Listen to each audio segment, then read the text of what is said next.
Айманов, Әлихан мектебі, камераларыңызды қосыңыздар, Жарық, Балдәурен.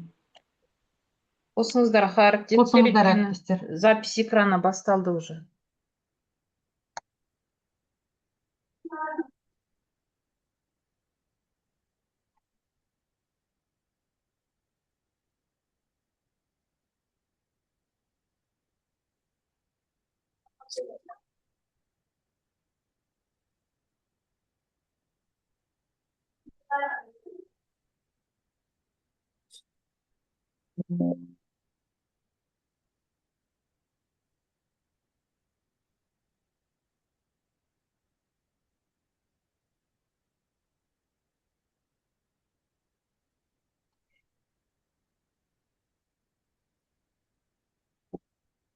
Сәлеметсіздер ме, құрметті әріптестер? Сіздерді көргенімізге қуаныштымыз. Озық педагогикалық тәжірибені тарату және енгізу туралы облыстық сараптама кеңесінің отырысында қаралып, мектепке дейінгі білім беру ұйымдарында авторлық материалдар негізінде тәжірибені тарату ұсынылған. Соны негізге ала отырып, сіздерге өз авторлық бағдарламамызды ұсынбақпыз. Бағдарламаның атауы когнитивті дағдыларды дамытуға бағытталған ойындар жинағы, әдістемелік құрал. Қарағанды қаласының педагог-психологтары, Гаухар Бөбекжайының педагог-психологы Аханова Маржан Тілеубековна. Педагог-психологы Адамбекова Маржангүл Шакеновна. Олай болса, бастаймыз, әріптестер. Әдістемелік құралдың негізгі құқықтары. Бұл әдістемелік құрал Қазақстан Республикасының мектепке дейінгі білім беру саласын реттейтін негізгі нормативтік құқықтық құжаттар мен мемлекеттік стандарттарға толықтай сәйкес әзірленді. Білім заңы, білім туралы заңы, баланың, яғни жан-жақты дамуын, танымдық және тұлғалық қасиеттерін қалыптастыруды заңды түрде қамтамасыз етеді. Мемлекеттік стандарт мектепке дейінгі ұйымдардағы білім мазмұнын, күтілетін нәтижелерді, танымдық және зияткерлік дағдыларды анықтайды. Үлгілік оқу бағдарламасы бойынша оқу іс-әрекетінің бағыттарын, жас ерекшеліктерінен педагогикалық міндеттерді жүзеге асыруды реттейді. Когнитивтік дамудың ғылыми негіздері. Яғни бұл әдістемелік құрал заманауи нейропсихологиялық зерттеулер мен отандық ғалымдардың әдістемелік еңбектерінің синергиясына негізделген. Бірінші, яғни Беделидің жұмыс жады бойынша балалардың, яғни есте сақтаудың құрылымдық жүйелерін нақтылап, ақпаратты сақтау мен өңдеу механизмдерін ашады. Ал Фишердің динамикалық когнитив бойынша, яғни танымдық даму, баланың ішкі әлеуеті мен сыртқы қоршаған орта талаптарының өзара белсенді байланысына тәуелді. Ал отандық ғалымдар біздің Төлегенова, Адамбергенова және Темірбекованың еңбектеріндегі сенсорлық және логикалық ойлау ерекшеліктерін негізге алынып отырды. Цифрлық дәуірдегі балалардың зейінін тұрақтандыру және логикасын дамыту қиындап бара жатқаны балалардың дамуында ерекше мәселелерді туындатып отыр. Яғни олар гаджеттер мен қысқа видеолар, TikTok ақпаратты қабылдауға үйретеді де, баланың ұзақ уақыт бір нәрсеге назар аударуын қиындатады. Өзектілігі. Қазіргі балалардағы зейін тапшылығы мен когнитивтік икемділікті дамытудың қажеттілігі. Жаңашылдығы. Ойындардың тек көңіл көтеру емес, нақты когнитивтік функцияларды нейропсихологиялық жаттығулар дамытуға бағытталуы. Мақсаты, яғни бұл балалардың танымдық процестерін зейін, ес, ойлау, қабылдау, ойын арқылы жаңа деңгейге көтерілу. міндеттері: зейіннің тұрақтылығы мен ауысуын дамыту. Яғни, қабылдаудың дәлдігін, талдау және синтез жасау қабілетін қалыптастыру, есте сақтау тәсілдерін меңгертуді жүйелеу, ойлау операцияларын дамыту, шығармашылық қиялды белсендіру, ойынды танымдық іс-әрекетке бағыттау. Күтілетін нәтижелер: яғни бұл зейіннің тұрақтылығы мен ауысуы дамиды. Қабылдаудың дәлдігі, талдау және синтез жасау қабілеті қалыптаса бастайды. Есте сақтау дамиды, логикалық ойлау операциялары дамиды және шығармашылық қиялы белсендіріледі. Ойынды танымдық іс-әрекетке бағыттай алады. Яғни, когнитивтік дағдылар дегеніміз не? Өздеріңіз суретте көріп отырғандай, ойлау, яғни бұл мәселені талдау және шешу қабілеті. Есте сақтау қабілеті, яғни балалардың ақпаратты қабылдау және оны есте сақтай білуі. Зейін, назарлы шоғырландыру дағдысы.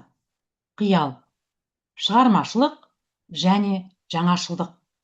Күнделікті балаларға ойын кезінде пайдаланылатын бірнеше ойын түрлерінің суреттерін ұсынбақпыз. Бұл суреттер, яғни баланың ойлау қабілеттерін дамытуға, когнитивтік есте сақтау қабілеттерін дамытуға, зейіндерін шоғырландыру дағдысын дамытуға, қиял, яғни шығармашылық пен жаңашылдықты дамыта біледі. Бұл когнитивтік дағдылар, яғни ойлау, есте сақтау, зейін, қабылдау және қиял сияқты танымдық процестердің жиынтығы болып есептеледі. Яғни, бұл дағдылардың барлығы мектептегі оқу қызметіне дайындықтың негізін қалайды. Когнитивтік дағдыларды дамыту неге қажет? Яғни, бұл мектепке дайындық, балалардың оқуға деген дайындықтарын арттырады, икемділік, яғни бұл өзгермелі жағдайларда жылдам бейімделуге үйретеді баланы. Келесі, шығармашылық тұлға. Шығармашылық тұлға бұл, яғни дербес ойлайтын, шығармашыл, жеке тұлғаны қалыптастырады. Когнитивтік дағдылар, яғни баланың ойлау, есте сақтау, зейін қою, қабылдау, сөйлеу және мәселені шешу қабілеттері.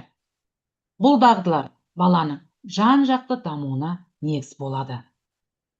Когнитивті дағдыларды дамытудың маңызы: зейінді арттырады, яғни бала тапсырманы тыңдап, соңына дейін орындауға үйренеді.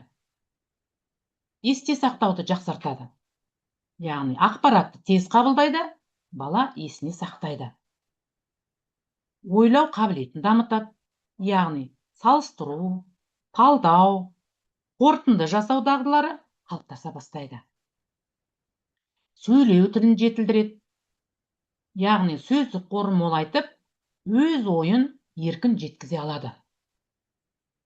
Қиял мен шығармашылықты дамытады.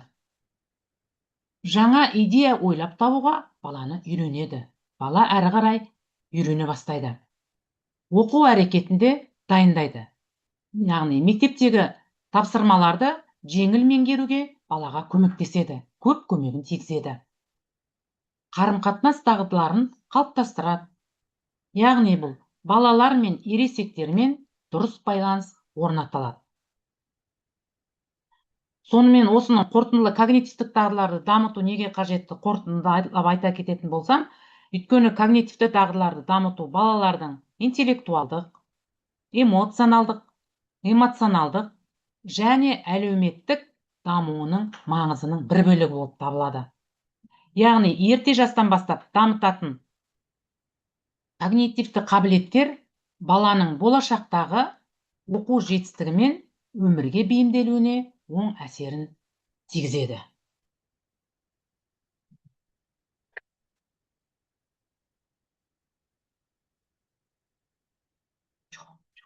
Яғни 5 жастағы балалардың қоршаған ортаны белсенді танып білуіне қажетті негізі психикалық функциялардың өзара байланысты құрылымдары мынандай.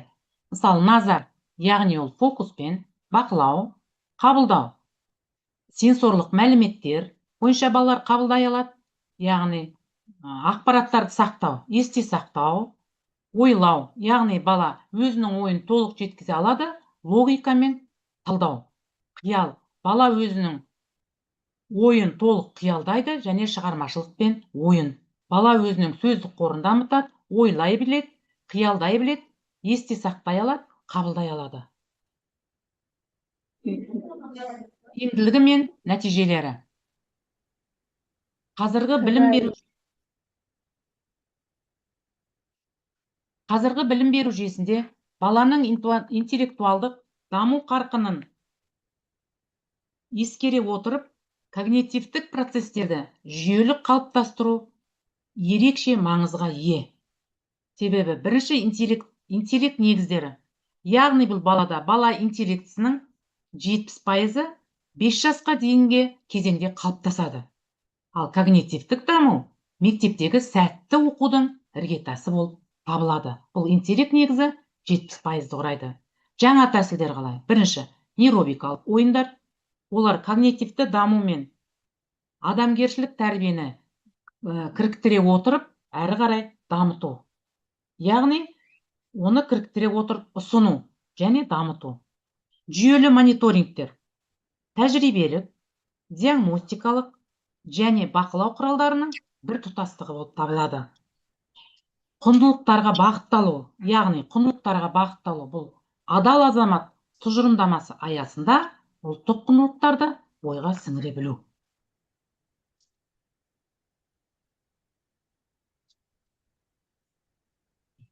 Келесі біздің әріптесіміз педагог-психолог. Когнитивті дағдыларды дамытуға бағытталған ойындар жинағының тиімділігін анықтау мақсатында біз мониторинг жүргіздік. Бұл мониторинг жүргізгендегі мақсатымыз балалардың бастапқы когнитивті даму деңгейін анықтау. Ойындар барысында танымдық белсенділіктің өзгеруін бақылау. Әр когнитивті дағды бойынша даму динамикасын талдау. Ойындар жинағының дамыту әсерін анықтау. Педагог пен психолог жұмысына әдістемелік ұсыныстар беру. Осы мақсатты міндеттерді алдымызға қойып, біз мониторинг жүргіздік. Жылдың басында және жылдың соңында жүргізілген мониторингтің нәтижесі. Жыл басындағы мониторингтің нәтижесі жылдың басында жүргізілген бақылау барысында балалардың көпшілігінде зейіннің тұрақсыздығы, тапсырманы соңына дейін орындауда қиындықтар, есте сақтау көлемінің төмендігі, заттарды салыстыру мен жалпылауда қиналу, логикалық ойлау әрекеттерінің жеткіліксіздігі, қабылдау жылдамдығының баяулығы байқалды. Кейбір балалар ойын шартын түсіну үшін қосымша көмек пен қайталауды қажет етті. Тапсырмалар орындау кезінде алаңдаушылық, тез шаршау және қызығушылықтың тұрақсыздығы көрінді. Жыл соңында когнитивті дағдыларды дамытуға бағытталған ойындарды жүйелі қолданудың нәтижесінде балалардың даму деңгейінде айтарлықтай оң динамика анықталды. Балалар тапсырманы мұқият тыңдап, нұсқауды дұрыс орындай бастады. Зейіндерін ұзақ уақыт шоғырландыра алды. Есте сақтау қабілеттері жақсарып, суреттерді, сөздерді және қимылдарды тезірек есте сақтайтын болды. Заттарды салыстыру, топтастыру, жалпылау дағдылары дамыды. Логикалық тапсырмаларды өз бетінше орындауға қызығушылық танытты. Ойлау жылдамдығы мен танымдық белсенділігі артты. Қабылдау дәлдігі жақсарып, түстерді, пішіндерді, кеңістіктегі орналасуды дұрыс ажырататын деңгейге жетті. Балалардың ойынға деген қызығушылығы артып, бірлескен әрекетке белсенді қатыса бастады. Өз ойларын жеткізу, сұрақтарға жауап беру және шығармашылық тапсырмаларды орындау сапасы жоғарылады. Жыл басы мен жыл соңындағы мониторинг нәтижелерін салыстыру барысында когнитивті дағдылардың барлық бағыттары бойынша оң өсу динамикасы байқалды. Әсіресе зейін тұрақтылығы, көру мен есту арқылы есте сақтау, логикалық ойлау, қабылдау дәлдігі, танымдық белсенділік деңгейі айқын өсті. Жүргізілген ойындар жинағы балалардың танымдық процестерін тиімді дамытуға ықпал етіп, мектепке психологиялық дайындығы артты. Когнитивті дағдыларды дамытуға арналған ойындар балалардың интеллектуалдық және психикалық дамуына жағымды әсер етті. Жүйелі ұйымдастырылған ойын әрекеті балалардың оқу әрекетіне қызығушылығын арттырып, өз бетінше ойлау, есте сақтау және зейін қою қабілеттерін жетілдіруге мүмкіндік берді.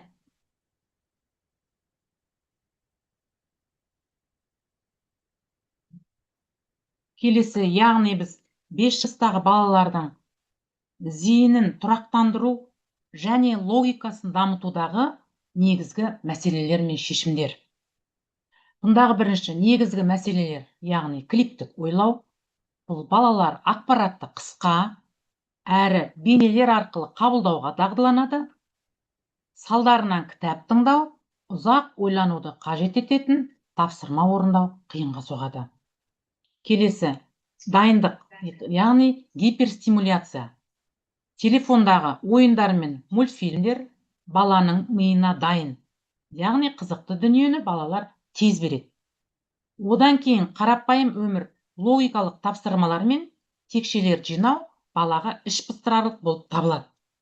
Себебі балалар көрген мультфильмдерді есіне сақтап отырады. Яғни олар әртүрлі қызықты дүниелерді тез бере алады. Зейінді тұрақтандырудың жолдары: экран уақытын шектеу, яғни 5-6 жастағы балаларға гаджеттерді күніне 1 сағаттан артық бермеу ұсынылады. Себебі өйткені экран алдында көп отыру балаға зейінге жауапты бөліктерінің дамуын тежей бастайды. Мұқият тыңдау ойындары, яғни бұл әдістемелік нұсқауда мұқият тыңдау ойындарында баланы қоршаған ортадағы дыбыстарға мән беруді үйрету.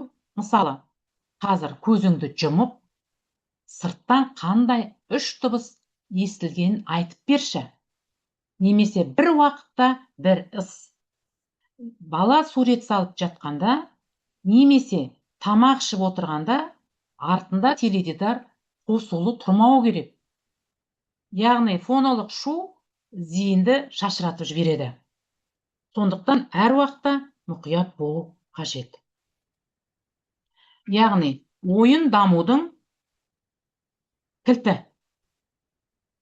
Яғни ойын барысында балалар мен балалардың эмоциясы түсірілген сіздерге қысқаша видеороликті ұсынбақпыз.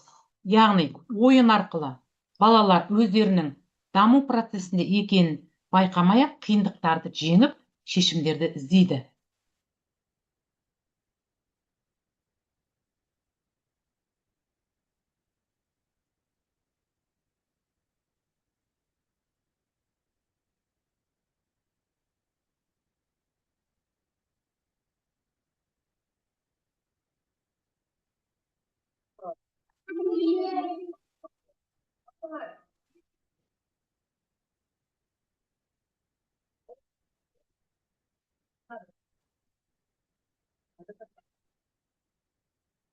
Зейінді дамытуға бағытталған логикалық ойындар. Ойын аты, құлақ, қол. Мақсаты зейінді тұрақтандыруды дамыту.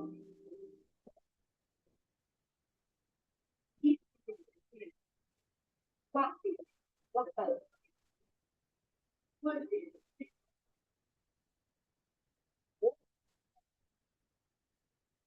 Плавится поставить. На. Пол.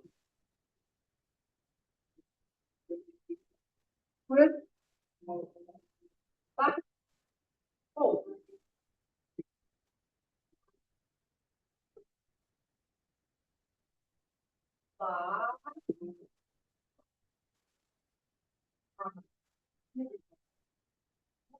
Так.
Балалар, менің дыбысты естігенін естідіңдер ма? Сендерге осы механикалық ойын жаттығулары ұнады ма? Рахмет, балалар.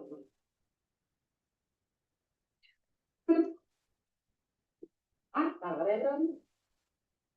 Жоғары, төмен, қарай, үлкен шеттен тұрайық. Оң айналайық, оңға. Солға. Тоқтай. Алға қарай.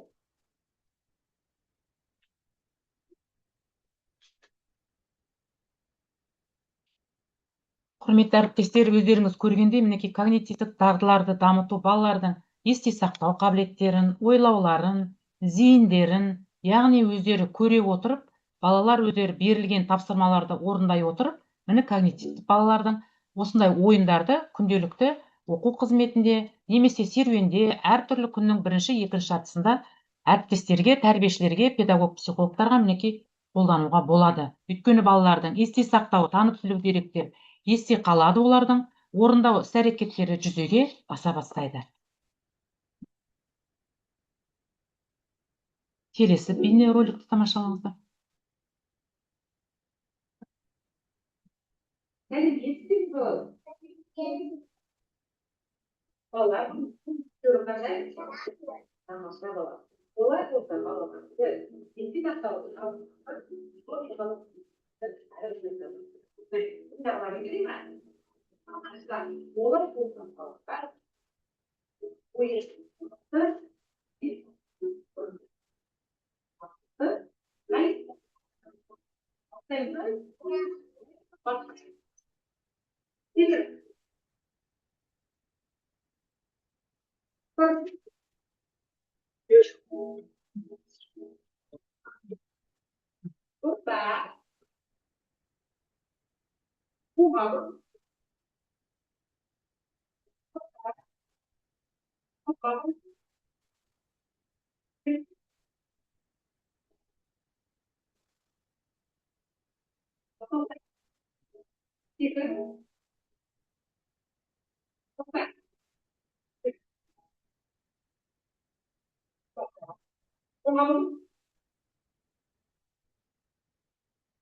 oyun şartı bir aydan sıcak. 10 konu içindir. 10 konu yazılır.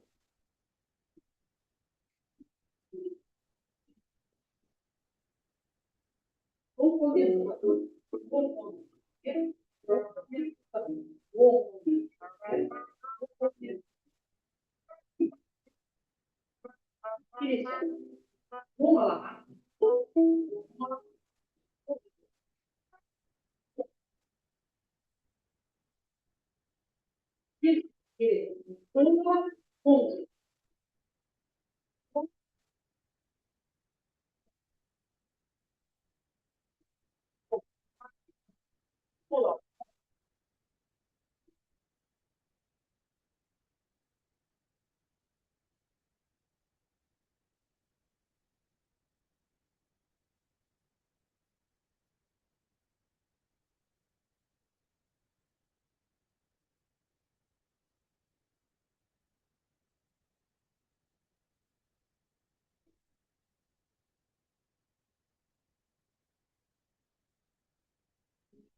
Құрметті әріптестер, жаңа өздеріңіз көргендей, балаларға осы когнитивті дағдыларды дамытуға бағытталған ойындар жинағы, яғни әдістемелік құрал, бұл күнделікті балалардың есте сақтау, ойлау, зейіндерін дамытуға көптеген әсерін тигізеді. Яғни ойын арқылы оқу балалар өздерінің даму процесінде екенін байқамай-ақ қиындықтарды жеңіп, шешімдерді іздей бастайды. Дамытушы ойындар, яғни бұл балалардың шығармашылық процестерді модельдейтін және интеллектуалдық дағдыларды қалыптастыратын арнайы элементтерден тұрады. Күнделікті осы балаларға осы ойындар әсерін тигізеді. Балалар көре отырып, ести отырып, олар жаңағы есте сақтау қабілеттері, ойлау қабілеттері, кеңістікті бағдарлау, оң жағы, сол жағы, жоғары, төмен барлық осы дамытушы ойындарды дамыта алады. 5-6 жас баланың ойлау қабілеті белсенді дамитын маңызды кезең. Бұл жаста балалар заттарды салыстырып, талдап, себеп-салдарлық байланыстарды түсіне бастайды. Логикалық ойлау баланың мектепке дайындығында ерекше орын алады. Сондықтан сол кезеңде логиканы дамытуға арналған түрлі әдістер мен ойындарды қолдану өте маңызды. Логика дегеніміз не? Логика адамның ойлау, салыстыру, талдау, қорытынды жасау қабілеті. Баланың логикалық ойлауы дамыған сайын тапсырманы тез түсінеді, есте сақтау қабілеті артады. Өз ойын дұрыс жеткізеді, мәселені шешуге үйренеді. Математика мен оқу әрекеттерін жақсы меңгереді. Логиканы дамыту әдістері. Ойын арқылы дамыту. Мектепке дейінгі жаста ойын негізгі әрекет түрі. Сондықтан логиканы дамытуда ойын әдісі өте тиімді. Мысал, ойындар артығын тап, жұбын тап, не өзгерді, лабиринт ойындары арқылы, пазлдар құрастыру арқылы. Бұл ойындар баланың салыстыру, талдау, есте сақтау, зейін қою қабілеттерін дамытады. Екінші, сұрақ-жауап әдісі арқылы дамыту. Балаларға ойландыратын сұрақтар қою арқылы олардың логикалық ойлауын дамытуға болады. Мысалы, Неге қар ериді? Неге құстар ұшады? Егер жаңбыр жаумаса, не болады? Бұл әдістер ой қорытуға, себеп салдарды түсінуге, өз пікірін айтуға үйретеді. Үшінші, көрнекілік әдіс арқылы логиканы дамытуға болады. Суреттер, карточкалар, ойыншықтар арқылы бала заттарды салыстырып, топтастыруды үйренеді. Мысалы, жемістер мен көкөністерді бөлу, түстерді ажырату, пішіндерді салыстыру. Бұл әдіс баланың қабылдауын, есте сақтауын, логикалық байланысын дамытады. Төртінші, практикалық әрекет әдісі арқылы логиканы дамытуға болады. Бала әрекет арқылы тез үйренеді. Мысалы, конструктор құрастыру, мозаика жинау, құммен, сумен тәжірибе жасау. Бұл жұмыстар кеңістіктік ойлауды, жоспарлау қабілетін, ұсақ моториканы дамытады. Бесінші, логикалық тапсырмалар әдісі. Арнайы тапсырмалар арқылы баланың ойлау қабілеті дамиды. Мысалы, реттілікті жалғастыру, сандық тапсырмалар, жұмбақтар шешу, ребустар. Бұл әдіс ойлау жылдамдығын, тапқырлықты, зейінді дамытады. Логиканы дамытуда ескеру қажет. Тапсырма баланың жасына сай болуы керек. Жеңілден күрделіге қарай беріледі. Баланы міндетті түрде мадақтау қажет. Ойын түрінде ұйымдастырылған тиімді. Баланың өз бетінше ойлауына мүмкіндік беру керек. 5-6 жастағы балалардың логикасын дамыту, олардың ақыл-ой дамуының негізі. Логикалық ойлау мен арнайы әдістерді жүйелі қолдану баланың ойлауын, зейінін, есте сақтауын және танымдық қабілеттерін дамытады. Осындай жұмыстар арқылы мектепке жан-жақты дайын болады.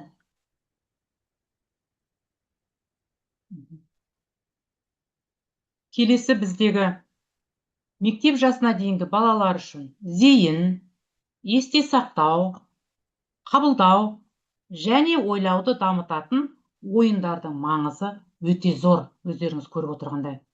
Ойын, яғни бұл баланың негізгі әрекеті.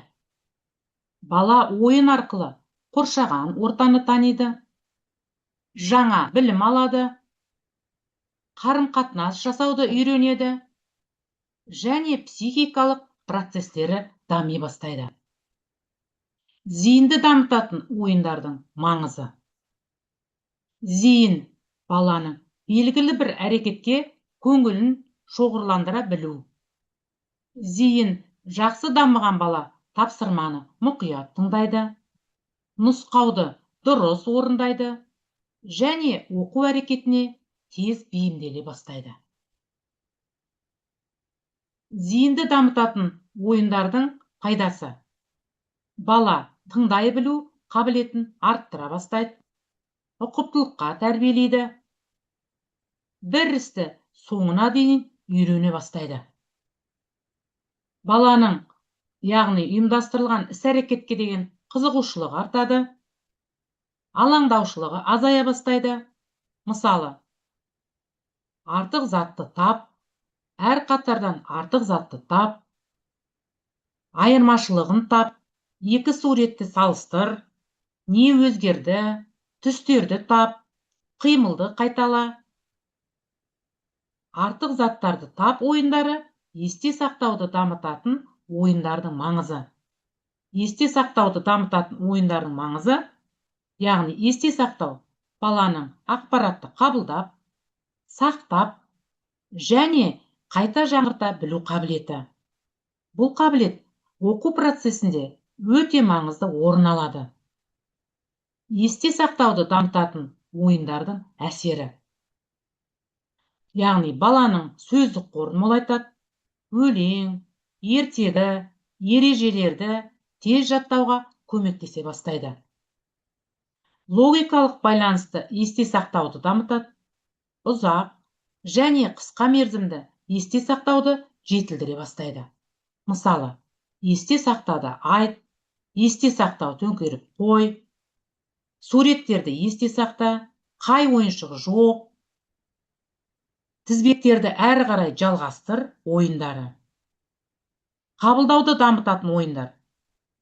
Олардың маңызы қабылдау, яғни заттардың түсін, пішінін, көлемін, дыбысын, ерекшелігін ажырата білу процестері. Қабылдау жақсы дамыған бала қоршаған ортаны дұрыс танып, ақпаратты нақты қабылдай алады. Қабылдауды дамытатын ойындардың маңызы, яғни түстерді, пішіндерді ажыратуды үйрене бастайды әрі қарай. Кеңістікті бағдарлау қабілеті дами бастайды. Сезім мүшелерінің жұмыстары жетілдіреді. Байқағыштығы әрі қарай арта бастайды.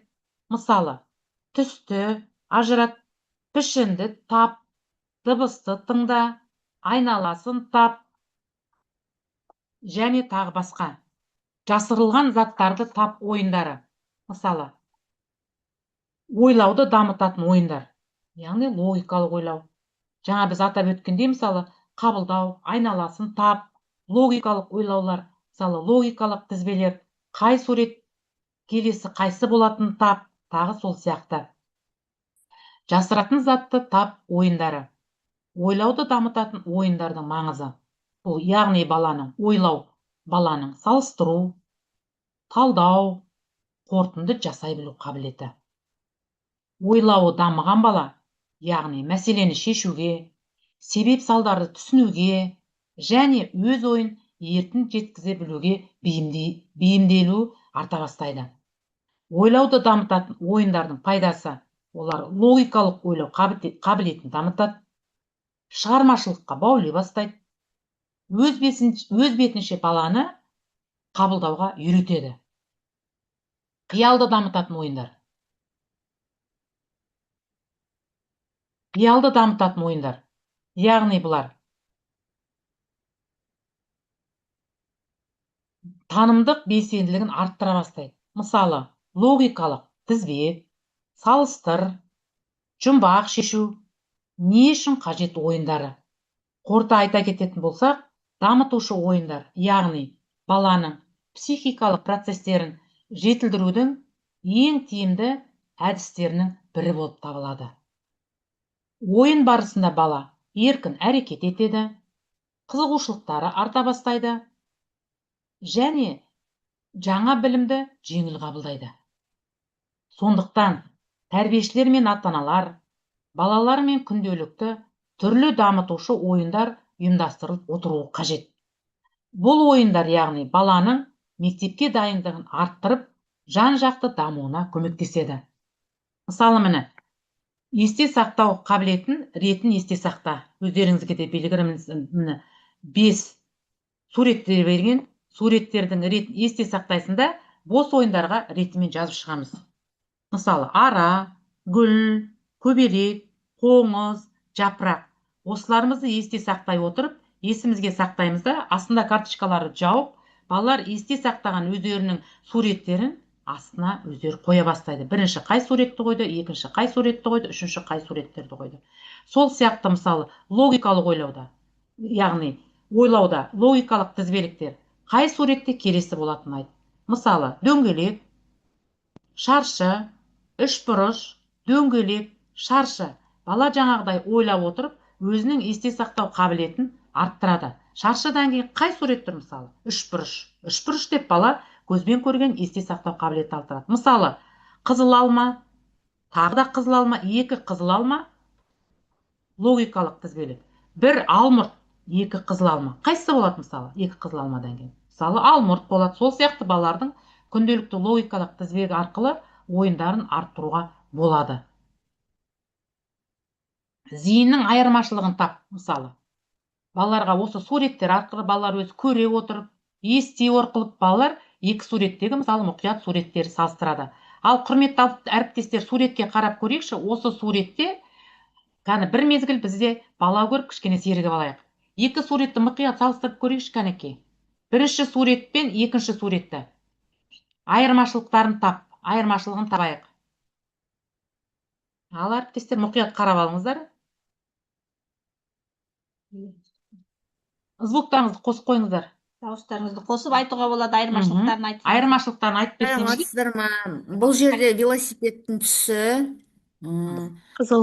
шелектің жанындағы гүл жоқ, Дұрыс айтасыз. шелек Көбелектің түсі. Дұрыс айтасыз. қалақша, күшіктің мойнындағы жібі, Дұрыс айтасыз. анау тұрған үйшік, көбелектің түсі, Күмба. үйдің Бас. түстері, шатыры, қызықты енді күшті екен. Дұрыс айтасыз. Тағы да балалардың жаңа айырмашылықтарын тағы да машинада қандай байқап тұрсыздар? Аха, машинада түсі бөлек, иә. Айырмашылық, иә, балалардың есте сақтау айырмашылығы. Дұрыс айтасыздар. Бірінші суретте машинада қызыл түс, екінші суретте сары түс. Кабинасы бірінші суретте көк қарап отырсаңыздар, екінші суретте жасыл. Дұрыс айтасыздар. Допта жаңа дұрыс айтып тұрсыздар. Тағы да енді Аспанда велосипед. Біреуіне біреу. дұрыс айтасыз. Шелек Жақсы, қызықты балаларға тез жауап береді. дұрыс айтасыз. Өте қызық. Шелекті де Дұрыс айтасыз. Осыларды электронный түрде жібере аласыздар ма, негізі бола ма?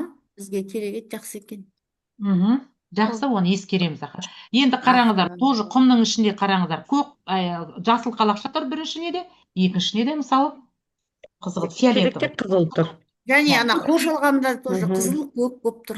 Дұрыс айтасыз. Міне қараңыздар, көбелектің бірінші суретте түсі сары, екінші суретте күлгін түс. Міне бірінші суретте қарасаңыздар, ағашта немене тұр? Үйшіктір біреуінде ойылған анау несінде. Дұрыс айтасыз. Бұнда мысалы осы екінші суретте Үй тұр біреуінде. дұрыс айтасыздар. Рахмет. Біреуінде. Келесі тағы да әріптестерменен бір серік. Телефон номері. Үйде мұржа жоқ екен, мұржа. Дұрыс айтасыз. Оның біреуінің шатыры қызыл, біреуінің шатыры көк. Біреуінікі көк. Енді қараңыз, 10 айырмашылық тап дедім ғой сіздер, енді қараңыздар. Бірінші үйдің есігі қандай? Түсі. Қоңыр. Екінші көк. Міне. 10 айырмашылықтарын таптыңыздар. Өте жақсы. Рахмет. Келесі ойынымыз бір серігіп алайық. Әріптестер, телефон номерлері ойыны. Бұл сіздердің қазір мен қысқа мерзімді есте сақтауды жаттықтыру ойыны. Олай болса сіздер жақсылап осы телефон номерлерін қарап алыңыздар. 2 секунд уақыт берем. Номерлерді қарап алыңыздар. Естеріңізге сақтап алыңыздар, Естеріңізге сақтап алыңыздар сандарды. Сақтап алыңыздар ма? Ал жақсы айтып беріңіздер. 4, 9, 3, 7, 1. Есте сақтау. 4, 9, Өте жақсы екен. Қолымызды шапалақтап қояқшы. Рахмет әріптестер.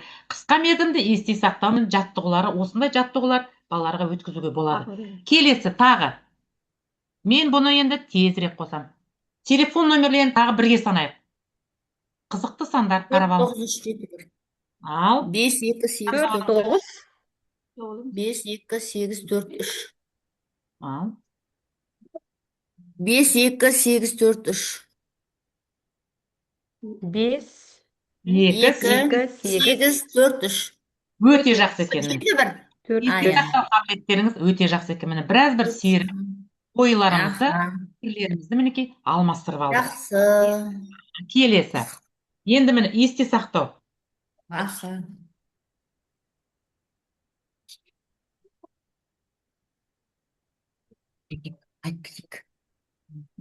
Міне қараңыздар. Есте сақтауға арналған міне ойындар. Бұл бірнеше 5 жасқа арналған ойындар екен. Міне бірінші суретті қарап алыңыздаршы. Суреттерді мұқият қарап, есте сақтап алыңыздар. Бірінші суретті есте сақтап алыңыздар. Бірінші қатардағы мінекей алма, балапан, доп, қонжық, гүл. Қазір айтып бересіздер. Есте сақтадыңыздар ма? Ал бір рет көріп алыңыздар. Бірінші қатардағын көріп алыңыздар. Алманың қатарындағын. Алма, балапан, доп, аю, гүл. Ал қосам. Алма, балапан, доп, аю, гүл. Өте тамаша. Рахмет сіздерге. Келесі. Екінші сақтап алыңыздар. Екінші. Сәбіз, машина. Сәбіз, Машина. Пирамидка. Э, Банан, тал. Есте сақтаған суреттерді қой дейтін жерде рахат екен вообще. Ал қарап алыңыздар. Сақтап алдыңыздар ма? Қосамын. Аха. Айтыңыздар. Сәбіз машина, Аха. пирамида банан, ал. Аха. Қақсап отырмын, басылып кеткен менікі. Мгм. Жоқ, не етіп отырмыз, ана біз де айтып отырмыз, қосылып отырмыз. Мгм. Иә, дұрыс шығар. Суреттерді мінекей артында бос тұрған мінекей карточкалар бар. Балалармен есте сақтауды осы карточкаларға қойып береді балалар. Есте сақтап бірінші карточкалар немесе жасыруға болады, немесе төңкеріп қоюға болады, немесе бос торлар осындай карточкаларды қойып, балалардың есте сақтау қабілеттері арта бастайды. Немесе көздерін жұмызуға болады, өздеріңіз білесіздер, күнделікті осындай есте сақтау қабілеттеріне байланысты ойындарды күнделікті оқу қызметінде қолдануға болады. Енді міне логикалық қатарды тап. Бұл логикалық қатарды тап ойында балалардың логикалық ойлауларын есте сақтау, зейіндерін арттыруға өте жақсы. Көрдіңіздер ғой? Қызыл алма. Қараңыздаршы, мен сіздерге айтайын. Қызыл алма, сары алмұрт, жасыл алма, қызыл алма, сары алмұрт, жасыл алма. Келесі қайсысы болады? Аха, келесі қайсысы болады? Құрметті әріптестер, қатарын табамыз. Келесі қандай болады? Ал қарап алыңыздар, келесі қандай болады? Қызыл алма. Қызыл. Дұрыс айтасыз. Өте дұрыс. Жасыл алмадан қызыл алма. Өте дұрыс. Енді қараңыздар. Келесі мысалы логикалық есептер. 5-6 жастағы балаларға күнделікті мысалы оқу қызметтерінде балаларға қолдануға болады. Логикалық есеп. Әр жануар нені жақсы көреді мысалы? Жануарды оның сүйікті асымен қос мысалы. Қоян. Қоян не жейді? Қоян. Сәбіз жейді. Қоянды әкеп сызықтармен Сәбіз жейді. сәбізге береміз, дұрыс айтасыз. Аю. Бал жейді. Аю. Қосып, әкеп сызықтармен қосып, бал береміз. Өйткені оның сүйікті Бал асын. жейді. Аха, дұрыс айтасыздар. Тиын. Тиын. Жаңғақ жейді. Жаңғақ. Дұрыс айтасыздар. Өте тамаша. Жаңғақ. Артық суретті тап. Мгм. Қалай ойлайсыздар? Міне, екінші. Артық суретті тап. Қай сурет артық? Неге? Қараңыздар. Қызанақ, Қияр. Не? Сәбіз. Сәбіз артық. қараңыздар. Қызанақ. Сәбіз жердің астында өседі ғой. Қайсы артық деп ойлайсыздар? Сәбіз. Жоқ. Сәбіз артық. Неге Жақсы. сәбіз дейсіз? Сіз не себепті сәбіз артық? Өз ойыңыз, пікіріңіз. Сәбіз өйткені жердің астында өседі, қалғандары үстінде өседі. Үстінде өседі. Жақсы. Тағы кім? Нұсқаңыз да дұрыс екен. Немесе пішінімен таңдауға болады. Дұрыс айтасыз. Қызанақ домалақ, қалғандары сұлпақ, ұзын. Қызанақ артық та болады. Өте дұрыс. Қызанақ мысалы неде өседі? Мгм. Дұрыс айтасыз. Екі вариантта солай нетуге болады, Ойлау қабілеттерін, есте сақтау, зейіндерін арттыруға болады екен. Мысалы, жолды тап. Қоянға сәбізге көмектесу. Көмектесу жетік. Осы лабиринт атқырды. Балаларға жаңағы саусақтары дамиды, нейробикасы дамиды, ұсақ моторикалары дамиды. Өте тамаша. Енді мына суретті қараңыздар. Бұл да мысалы айырмашылықтарын тап. Жаңа өздеріңіз көріп өткендей, айырмашылықтарын тап. Бірінші қатардағы сурет пен екінші қатардағы суреттерін айырмашылықтарын тап. Бұл да мысалы балалардың есте сақтау, ойлау, жаңағы когнитивтік дағдыларын дамытуға, балалардың зейінін дамытуға өте жақсы ойындар. Осы ойындарды қолдануға болады. Келесі, есте сақтау ойындары. Мемори. Есте сақтау ойындары. Бұл баланың да, ересектің де ми белсенділігін арттырып, ақпаратты қабылдау мүмкіндігін кеңейтетін ең тиімді интеллектуалды құрал. Бұл ойындардың негізгі мәні мен пайдасы туралы қысқаша тұжырым. Зейін мен шоғырлану, яғни ойын барысында бала зейінін бір жерге жинауды, детальдарды, түстерді, пішіндерді, орындарды байқауды үйренеді. Бұл цифрлық замандағы шашыраңқы зейінді тұрақтандырудың ең бір жақсы емі. Келесі, көру және есту жадының дамуы. Тұрақты жаттығулар мидағы жаңа нейрондық байланыстарды құрып, ұзақ мерзімді есте сақтау қабілетіне айналдырады. Мысалы, кеңістікті бағдарлау және логика. Мысалы, танымал мемори ойыны. Бұл жүп карточкалары табу ойыны арқылы, яғни заттың тек бейнесін ғана емес, оның қай жерде тығылып тұрғанын да миында бейнелеп, кеңістікті елестетеді. Шыдамдылық пен ережеге бағыну. Яғни, есте сақтау ойындары баланы асықпауға, өз кезегін күтуге және қателігін нәтиже шығаруға баулиды. Яғни, қорытынды есте сақтау ойындары. Бұл миға арналған қарапайым әрі қызықты спорт залы. Күніне небәрі 10-15 минут ойнау, баланың болашақта мектеп бағдарламасын еш қиындықсыз, тез әрі жеңіл меңгеруіне берік негіз қалайды. Қараңыздар, сіздерге бірнеше карточкалар берілген. Мемори ойыны, қараңыздар. Міне, бірінші нұсқаулықта, мысалы, міне, осы карточкаларды осылай қойып қойып, немесе жерге жатқызып қоясыздар, қиып. Жасырып қоямыз. Осы карталарды жасырып қоямыз, мысалы. 2 түлкі, 2 қоян, 2 кірпі, 2 тиын, 2 аю, 2 арыстан, 2 піл, 2 маймыл деген сияқты. Осыны төңкеріп қоямыз. Балалар осы 2 қолменен, осы мемори ойынын 2 қолменен балалар 2 карточканы бірдей тауып алу керек. Қарап отырсаңыздар. Мысалы, 2 түлкіні, 2 қоянды, 2 тиынды, 2 арыстанды, мысалы, 2 пілді, тағы басқа. Мысалы, бірінші вариантта жануарлар. Екінші, мысалы, осындай вариантта, мысалы, көліктерді алуға болады. Мысалы, 2 бірдей жеңіл машина, қызыл түсті, мысалы, 2 сары автобус, 2 ұшақ, 2 трактор, 2 қайық деген сияқты, мысалы, осындайды балаларға 2 вариантта, мысалы, көліктер түрлерін. Бірінші жануарларды, мысалы, мемори ойын арқылы осы 2 карточкамен, одан кейін көліктер туралы алып, балалар осыны 2 қолмен 2 жағына табу керек. Үшінші вариант, мысалы, жемістер. Мысалы, 2 қызыл алма, 2 қызыл бүлдірген, 2 мысалы бүлдірген жасыл алмұрт, 2 мысалы лимон деген сияқты, мысалы 2 арбуз, мысалы осыларды үшінші вариантта осы жемістерді арқылы беруге болады балаларға. Сондықтан карточкаларды жасырып, мысалы 2 карточкадан балалар тауып алу керек осы ойында мемория. Төртінші заттар, мысалы, заттар әртүрлі, мысалы. 2 аю, 2 сағат деген сияқты заттармен де болады, мысалы, карындаштар түрлі. Аюлар, доптар деген сияқты, мінекей, бірнеше суреттерді қойып, балалар кезекпен кезек ертіп 2 карточкалар таба алады. Есте сақтауы дамиды. Олай болса сіздермен тәжірибелік ойын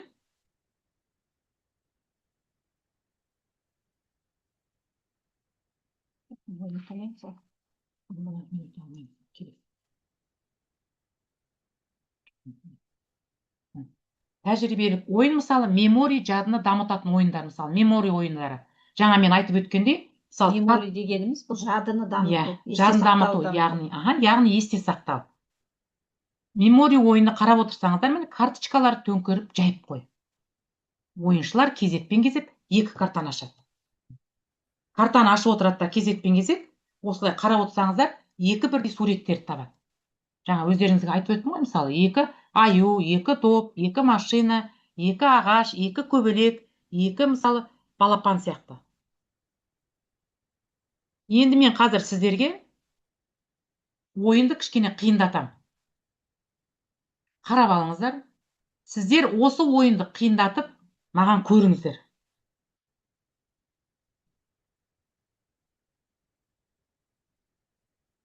Бірінші тапсырма.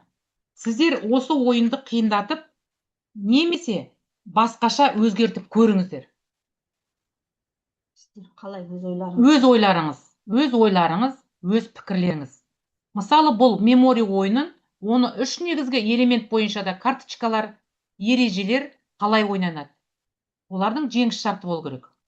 Мақсаты сіздердің педагогтардың креативті ойлауын, логикасын және сыни көзқарасын дамыту. Төмендегі сұрақтар арқылы ойынды өзгертіп көріңіздер. Бірінші ойын жазып алыңыздар. Бірінші сұрақ. Ойынды қалай күрделірек немесе қызықтырақ етуге болады? Өз ойларыңыз. Екінші сұрақ. Ойынға қандай жаңа ереже қосуға болады? Үшінші сұрақ. Ойынның тақырыбын қалай өзгертеміз? Өздеріңіздің алдарыңызда көріп тұрғандай. Осы мына мемори ойынын басқаша сіздер күрделірек қалай істер едіңіздер? Өз ойларыңызды айтып кетсеңіздер.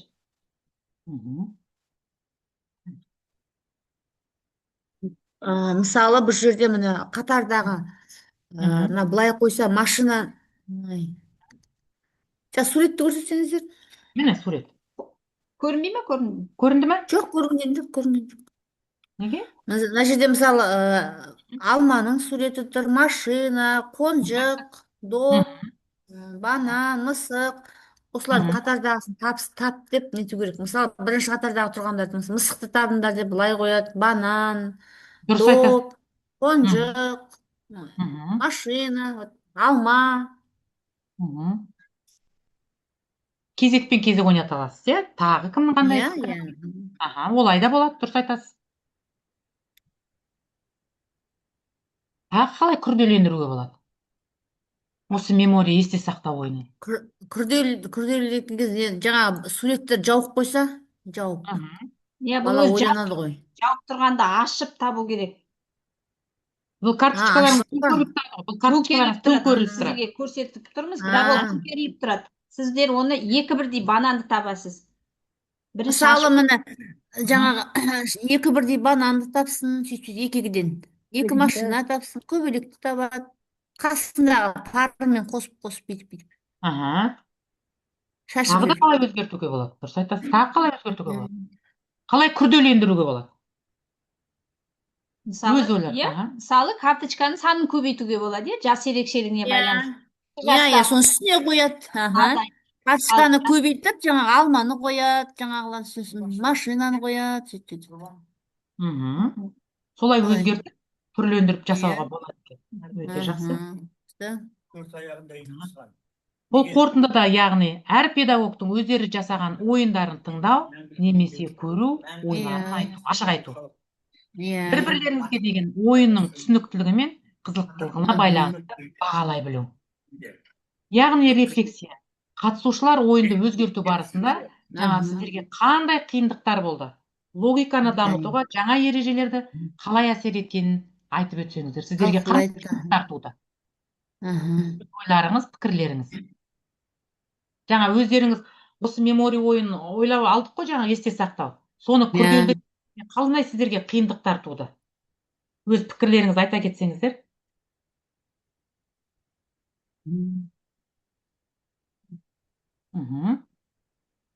Белсендірек болайық. Белсендірек болайық. Өте тамаша, жаңа дұрыс айттыңыздар, ойындарды жас ерекшеліктеріне байланысты өзгертуге болады. Мысалы, қалай? Жемістер бөлек өзгертуге болады, иә? Көліктер бөлек өзгертуге болады. Бөлек. Дұрыс айтасыздар, әртүрлі.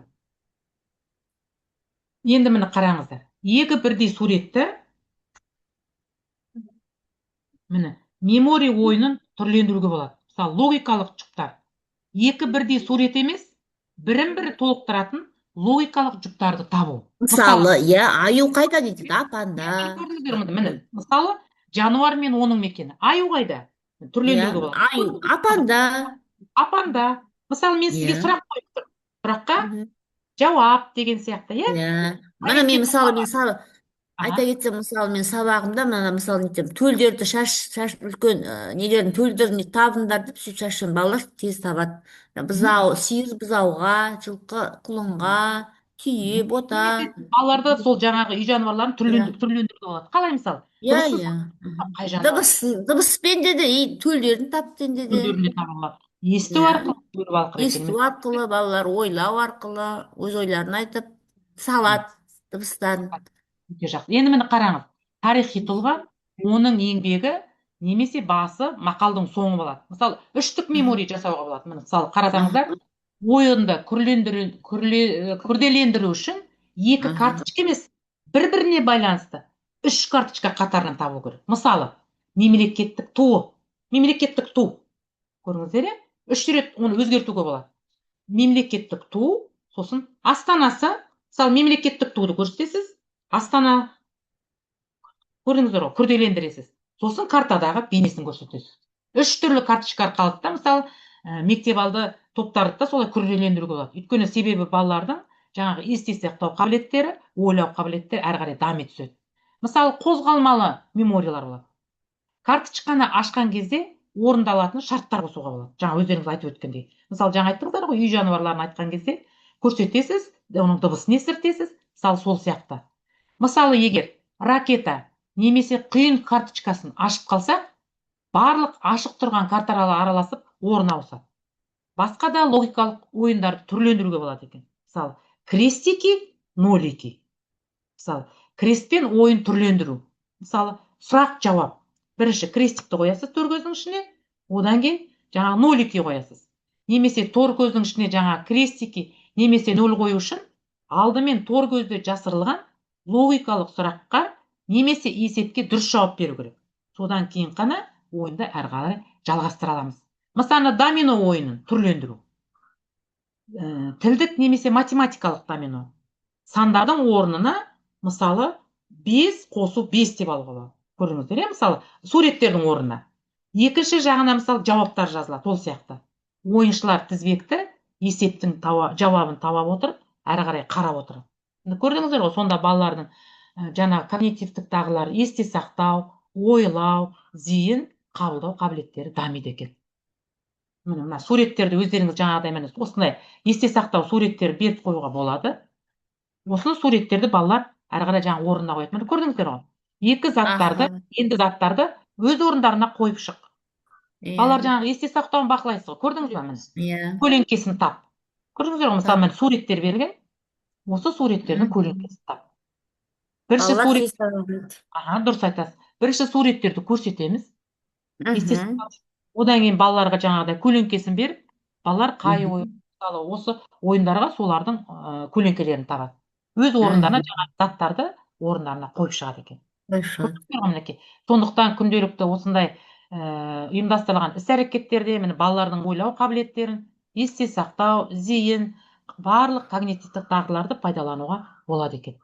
Міне, мына ойындарда да көрдіңіздер ғой жаңағыдай. Бірнеше ойындар алуға болады. Көрдіңіздер ғой. Мына басқа жерде тұрса, мінекей екінші ойынды алуға болады. Оларды түрлендіріп жаңағы осы заттардың көлеңкесін орындарын ауыстырып көлеңкесін табады. Орындарын ауыстырып көлеңкесін табады. Дұрыс айтасыз, рахмет. Міне. Мына бос орындарға да мысалы әртүрлі ойланда, мысалы қай көкөніс жоқ, соларды тауып бер, орындарын өзгертуге болады. Көрдіңіз бе? Немесе орын ауыстырып, қай зат жоқ екенін тап, немесе орын ауыстырып.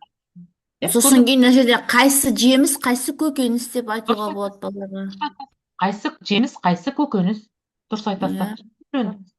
Жемістерді араластырып, дұрыс айтасыз. Жемістерді бөлек қой, көкөністерді бөлек қой. Түстерін айта отырып, түстерін есте сақтайды ғой түр.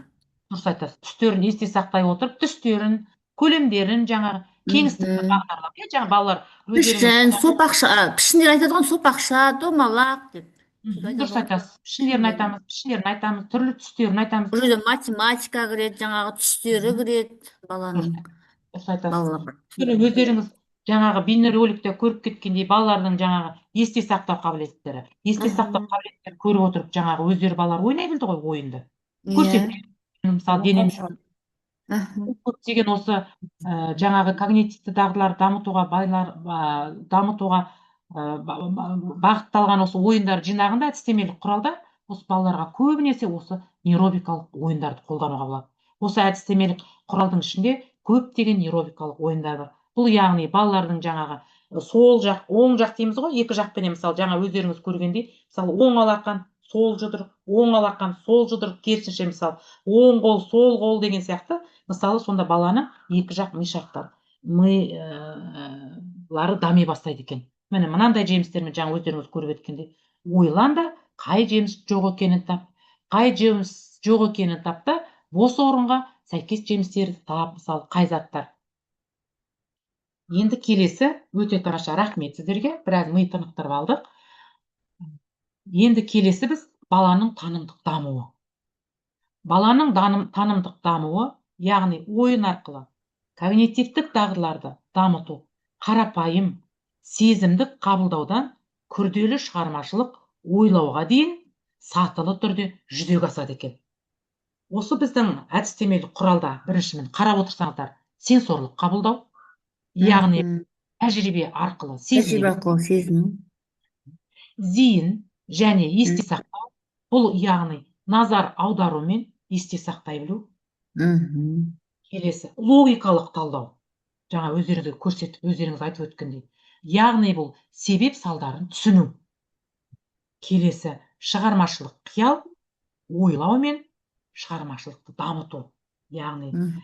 әрбір кезең алдыңғы деңгейдің негізінде дамып, баланы мектептегі оқу іс-әрекетіне толықтай дайындалады екен. Көптеген Мгм. тигізе біледі.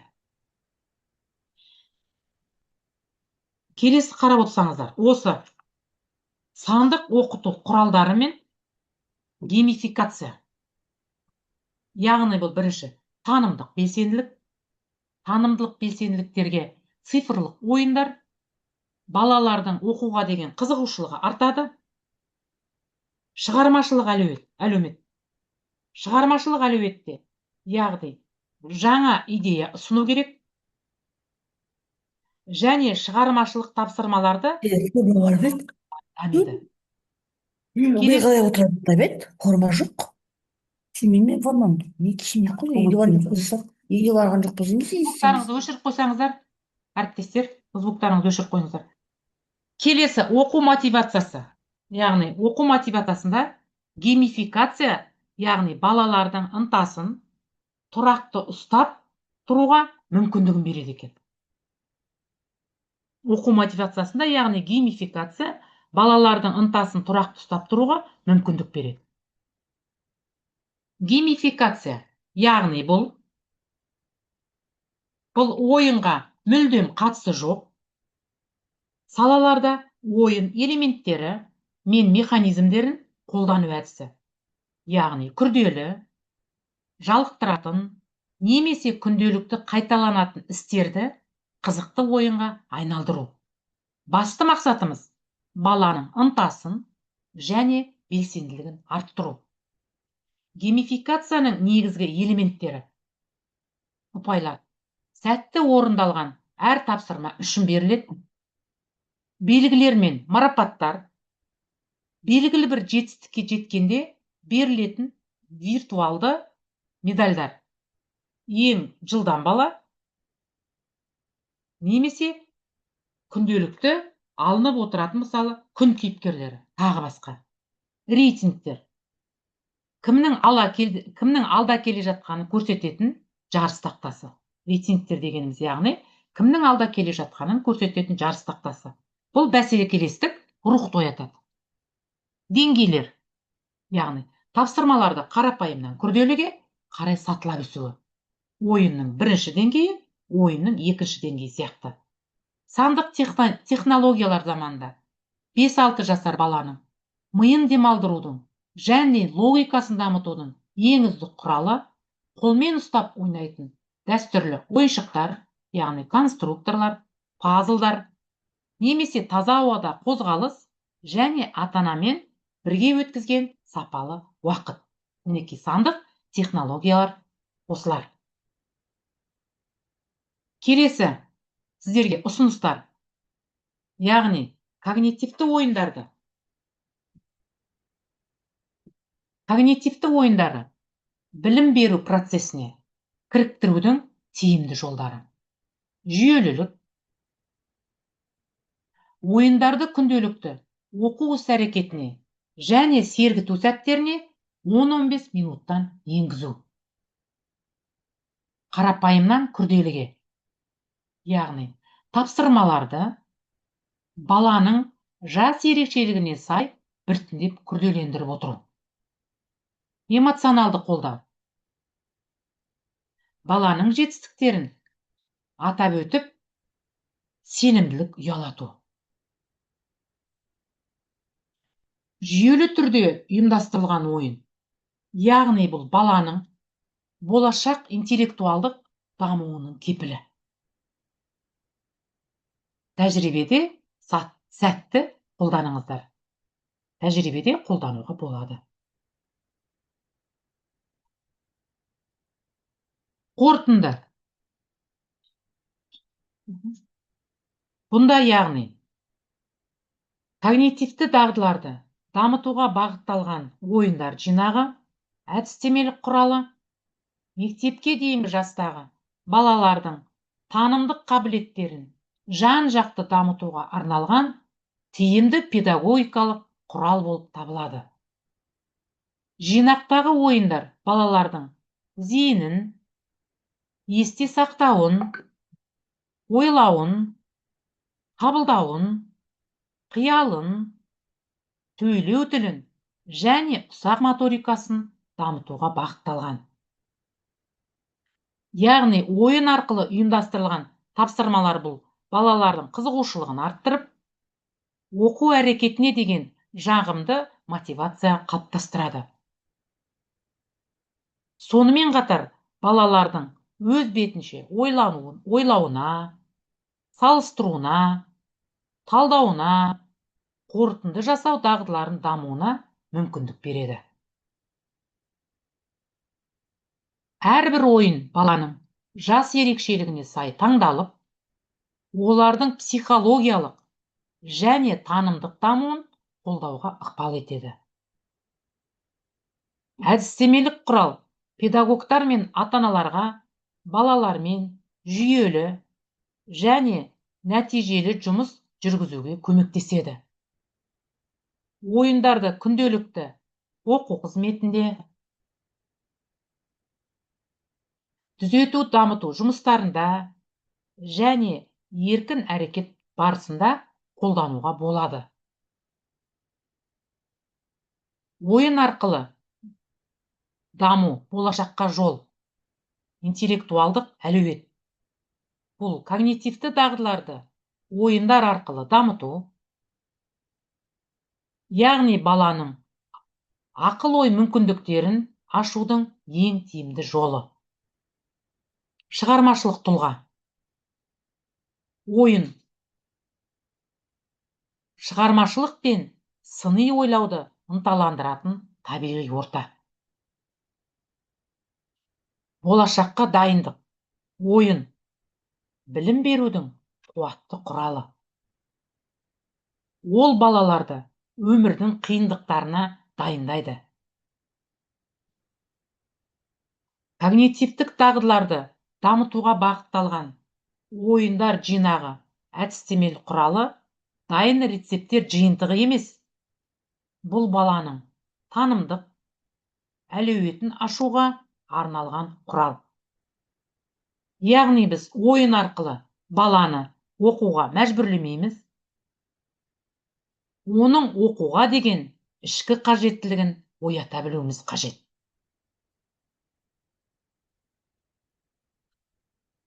Сондықтан қорыта айтқанда, когнитивті дағдыларды дамытуға арналған ойындар, бұл яғни баланың интеллектуалдық әлеуетін арттырып қана қоймай, оның мектепке дайындығын, әлеуметтік бейімделуін және тұлғалық дамуын қамтамасыз етеді. Сондықтан мұндай ойындарды жүйелі түрде қолдану мектепке дейінгі тәрбие мен оқытудың маңызды бағыттарының бірі болып табылады.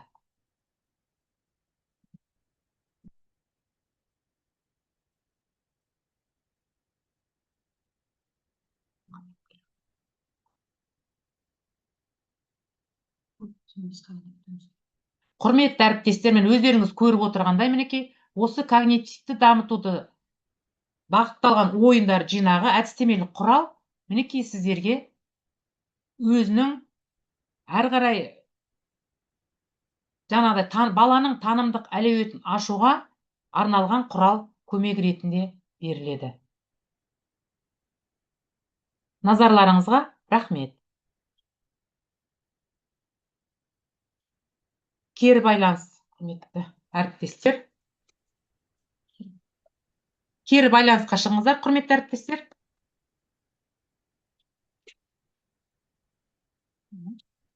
Рахмет, әріптестер. Кімде-кімнің сұрақтары болса, ұсыныстарыңыз немесе талаптарыңыз болса, айта берсеңіздер болады. Рахмет сіздерге. Тиімді жұмыстарыңызды көрсеттіңіздер ғой, әріптестерге ұнап жатыр сіздердің жұмыстарыңыз.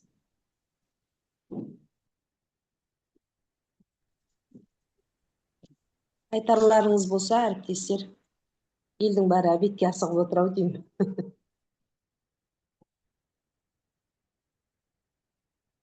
Қазір шықпай қоя тұрыңыз, скрин Тәжік. жасап алайын. Ұнады бүгінгі сабақтарыңыз.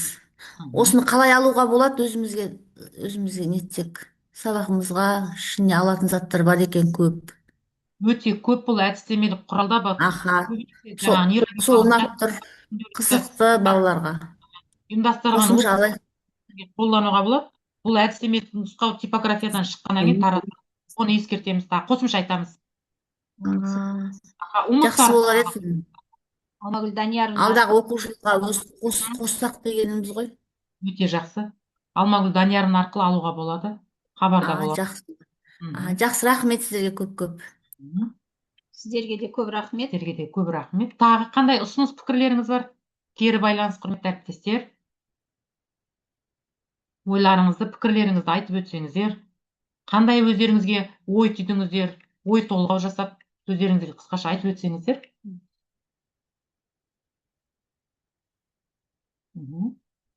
Әріптестер, ойларыңыз, пікірлеріңізді айтып өтіңіздер.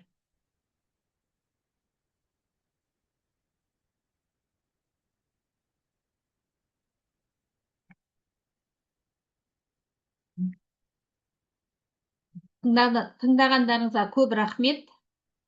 Сау болыңыздар. Пікірлеріңіз, ойларыңыз болмаса. Тағы айтатындарыңыз бар ма қосымша?